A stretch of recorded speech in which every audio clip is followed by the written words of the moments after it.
At 6, the state's health chief ordered to stand trial on charges of involuntary manslaughter. Nick Lyon is now the highest-ranking official to face trial over fallout from the Flint Water Crisis. But his defense team says not so fast. 7 investigator Jim Kirchner live tonight in Flint with more on this bombshell development. Jim? That's right, Dave. It's been a long time coming, but the deaths of 2 men here in Flint, Robert Skidmore and John Snyder, no relation to the governor, are what brought the 2 counts of involuntary manslaughter. And just a short time ago here in district court, Judge David Goggins ruling that Nick Lyon will stand trial by jury here in Flint. These deaths of Mr. Skidmore and Mr. Snyder were caused by the defendant's lack in performing those duties.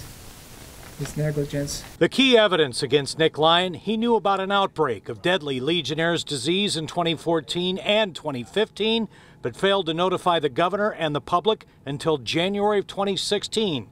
The judge even calling Lyon corrupt in connection with the charge of misconduct in office. I find this behavior over this time period of withholding information corrupt based upon misconduct in office for probable cause. But within minutes, the defense team saying this doesn't end here. There will be an appeal to circuit court and or the state court of appeals. The circuit court, and if not there, the court of appeals are going to look at this and they're going to reverse so fast it'll make your head spin. If this case would have been dismissed, that would have been like just a slap in the face to the residents and everybody who lost their lives during this water crisis to this Legionnaires bacteria and everybody that's still dying right now.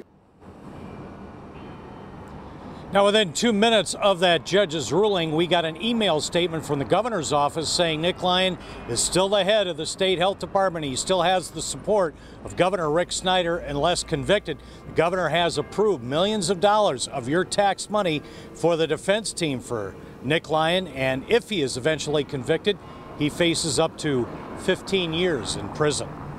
Live in Flint, Jim Kirchner, 7 Action News. I know you'll continue to follow this, Jim. Thank you for the live report.